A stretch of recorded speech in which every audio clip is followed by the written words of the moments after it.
So moving on to the next part then now, what we do, yes, you've done a lot of learning from what Tony said, but I also want to try and showcase some of the talent that we've got in our local area. So, and there's two ways I can do that, as well as getting sort of, in addition to getting people to come up and do keynote speeches, I can do that through what we term our book review. And I can do it in terms of getting people up to review a business book or a personal development book that they found very useful themselves, and just to give a review of that to sort of help teach other people. So, for example, Tony mentioned in his The Secret. Last month, Ian Prowse reviewed The Secret, and for those of you that some of you may know Ian, it's a book that's very special to Ian, and he did an absolutely fantastic review of that. But I also want to try and showcase local authors as well. And so, as I said, next month we've got Natasha. Natasha lives over in our church. We've known each other about 12 months now, haven't we? 12, 18 months ago? 18. Yeah, about 18 months, yeah. We published our books together at a nice big launch down in London, which was quite nice. So next month it's Natasha, and today we have another local author, which is always really nice. So what I'd like to do is invite Keith up onto the stage to give us a bit of a backstory about sort of Keith's book that he's written, Back to Love, and you'll see that there is a bit of a sort of overlap between the keynote speaker, and the things that Keith talks about. Well, and you might think, well, that's a really nice link, and you're right, because I planned it. So whilst that's happening, what I'm going to do is I'll send the box around the tables. If you can throw a business card into there, because Keith's going to do a raffle for a free copy of one of his books. So if you could do that, that'd be brilliant. So a round of applause, please, for Keith Higgs.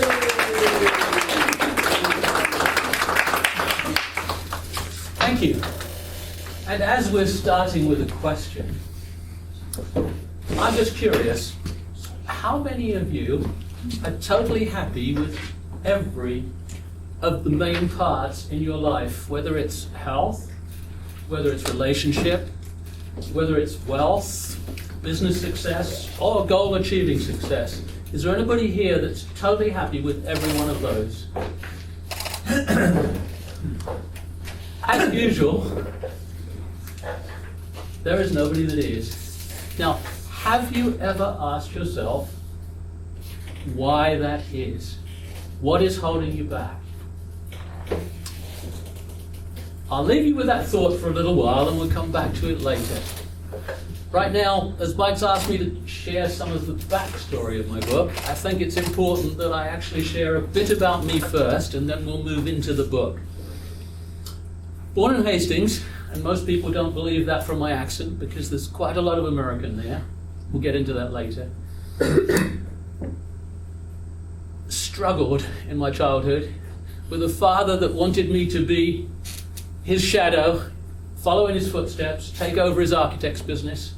And as long as I did that, everything was great. And if I didn't do that, I was rather, when I failed the 11 plus and told him I didn't want to be an architect, dumped unceremoniously into the local co-ed secondary school after being in a private school, and the two worlds were so different. And I didn't fit in either one of them, to be honest. Hastings College, after scraping with 3 GCSEs, woodwork, maths, and technical drawing, on a computer course.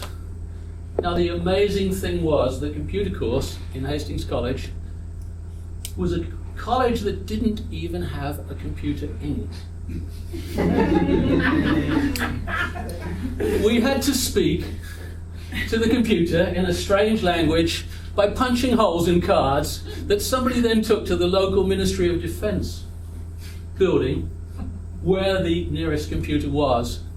Massive building, air-conditioned, and the computer there was less powerful than the one in my pocket on my phone at the moment.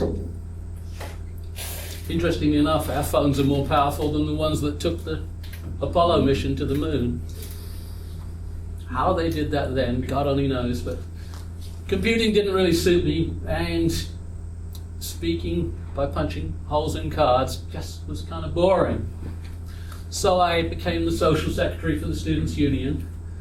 I became a disc jockey in the college radio station and spent more time playing poker in the canteen than I did in lessons, and they'd have thrown me out, but probably would have been a strike in the Students' Union if they'd have thrown me out. So I went on to attempt a world record for non-stop disc jockeying at that festival of all festivals, the Isle of Wight in 1970, where the gods of music were there.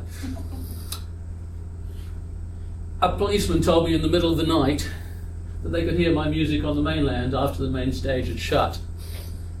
Unfortunately, I got nobody to actually recognize the record, so when I went to the Guinness Book of Records and says, how does this go in the record book?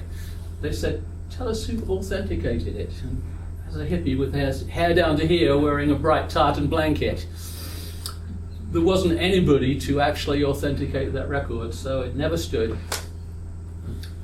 Life moved on, and I couldn't get what the hell we were here for on this journey. And a rather interesting, somewhat modified experience left me saying, I'm going to seek for the divine, because if there's anything in life, it's about that. And that led to, interestingly enough, a 9-month search, reading all the religious books I could find, whether it was the Tibetan Book of the Dead, the Quran, the Bhagavad Gita, the Bible. My parents at this time got really strange about this weird creature with hair down to here and sent me to the local vicar because he should have a solution. And after talking to me for a while, thought, what the hell is this guy about? Then he palmed me off to a Catholic monastery, a San Franciscan monastery, where I spent a week on retreat. And the last day of that retreat, I broke down crying with a young monk saying, I'm looking for God. How do I find him? And he took me into the monastery, into the chapel, moved some chairs back and taught me a sequence of yoga to the Lord's Prayer, which I faithfully did for, I think it was about 30 days. And at this point, my parents decided to throw me out because this was a weird guy that was totally sitting there, probably corrupting their younger daughter with all these strange ideas. And a strange thing happened. There's a row of religious books on my bookshelf. And in my tears, not because they were throwing me out, but because I realized they didn't love me for me. They only loved me for who they wanted me to be. And I was crying and broken. I lived away, so that didn't matter, but it was just, my God, what is it all about? What has gone wrong? I picked up a Bible and the 27th Psalm opened. It said, when my father and my mother forsake me, then the Lord will take me up. And it said one thing of I desired that I will seek after. And then it said, wait on the Lord, be of good courage, and he shall strengthen thy heart. And a week later, I met some people at a pop festival that were feeding people, helping people, clothing people, singing to people, counseling people. And that led to 20 years of voluntary work, Christian-based, but not a conventional Christian at all around the world. India, South America. And then my kids grew too big to drag around the world. I've got lots of children, 8 from first marriage, and 6 adopted stepchildren from a second marriage. The first marriage kids were teens in small communities helping people, and that just did not work. So I came back to England and set up a computer business because I'd been helping people to actually persuading companies to donate computers and helping people how to use them in the third world. That computer business went from selling a second-hand computer to selling 2 to selling 4 to selling 8, and £1 million turnover, which was my goal, was achieved about 8 years later. But that all went to hell. And I'm so glad, although at the time it wasn't a great experience. Our seeming failures in life frequently actually are doorways to new opportunities and better ones where Spirit likes to guide us. I bolted on a little network marketing business, which at the time was to help my customers. And one of the mentors in that business Actually, I'm convinced that most good network marketing businesses are actually personal development organizations in disguise. Because one of my mentors told me, listen to Jim Rohn. How many people have heard of Jim Rohn? One of our book reviewers actually reviewed one of his... Me. Yes. I remember that. Papers all over the floor. Wonderful. It was a long version. Absolutely wonderful. About 3 hours on it. I had the same CD on the front seat of my car the day you shared that story. Jim Rohn said, don't look for success. He said, become a successful person by working on yourself. And that led me to a quest. And I was very fortunate to go to his last public event in the States before he got sick and eventually passed on. A quest for learning, a quest for personal growth, and a modifying of some of the ideas I'd had in that 20 years of voluntary work, Christian-based, because that was too closed, that was too tight, too fanatical in many ways. I studied most of the teachers from The Secret. Many of them I've met personally, spent time with, helped some of them with their courses. It grew. I fell in love with Wayne Dyer and his teachings and had a great opportunity of meeting him on my birthday, actually. He gave me a birthday present of The Shift as it just was coming out. The trouble in network marketing is so many people say, I want to be successful. This is exciting, I'm going to do it. And a week later they go into some kind of strange state of not communicating anymore and disappear off the face of the earth. Take Control of Your Spacecraft was the original title of a talk that I was going to give on the network marketing cruise. And fortunately, the talk never happened because somebody else hijacked the proceedings and time ran out. At the time it was like, but now I see that as a blessing because it grew into a book. The talk was designed to help people understand what held them back for the successes they professed to desire. What it was that stopped us being successful. Now, so many people join a health club on New Year's Day and decide to get slim. So many people join a golf club and decide to get healthy. But how many people are there a month later? The talk was designed to show how this spacecraft, this body, lands on Earth, and before we actually get to understanding what's going on, it's being programmed. It's being programmed by our parents, our schools, the media, our religions, our DNA, even our ancestors have a big part of that programming. A friend and mentor of mine, Tom Big Al Schreiter, said that we run on programming 95% of the time. We don't make decisions. Those programs decide what we do, how we react. And many of those programs are there from when we were told, don't talk to strangers. And we get up and public speak and there's a little voice saying, you can't do this. And this fear sets in. And it's just a little nagging fear, but it stops us being what we really are. We have to learn how to rewrite those programs with things that serve us today. But first we've got to understand what they are and what they're saying, because we can't rewrite them without that.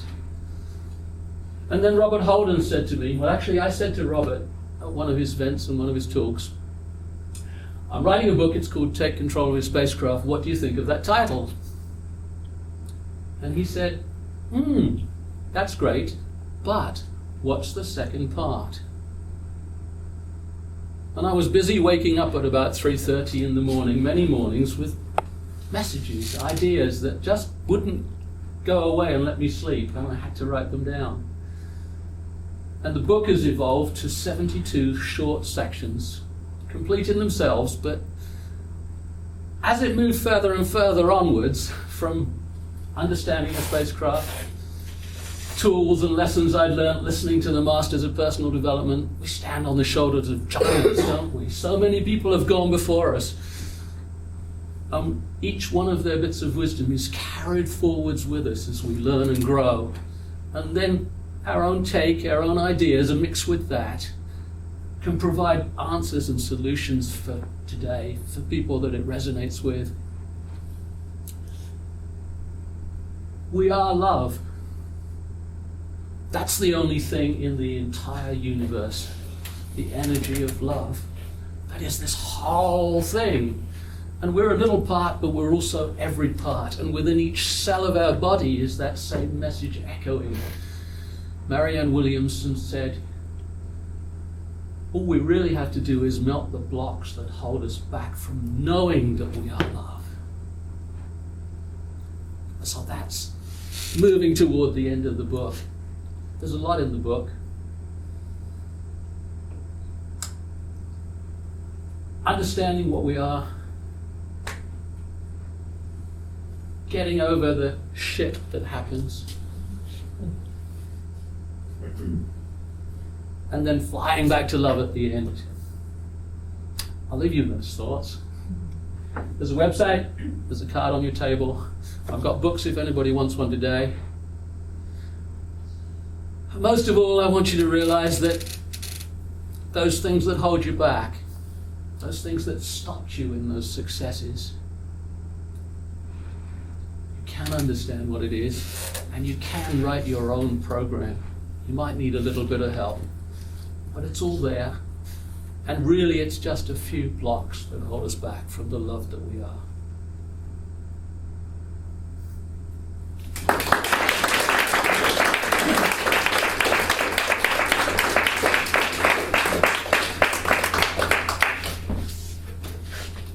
As I said, ladies and gentlemen, I think we've got tremendous talent on our patch, tremendous talent in our neck of the woods, and I'm on a quest through this to make sure that we can get some of that talent and get it out there.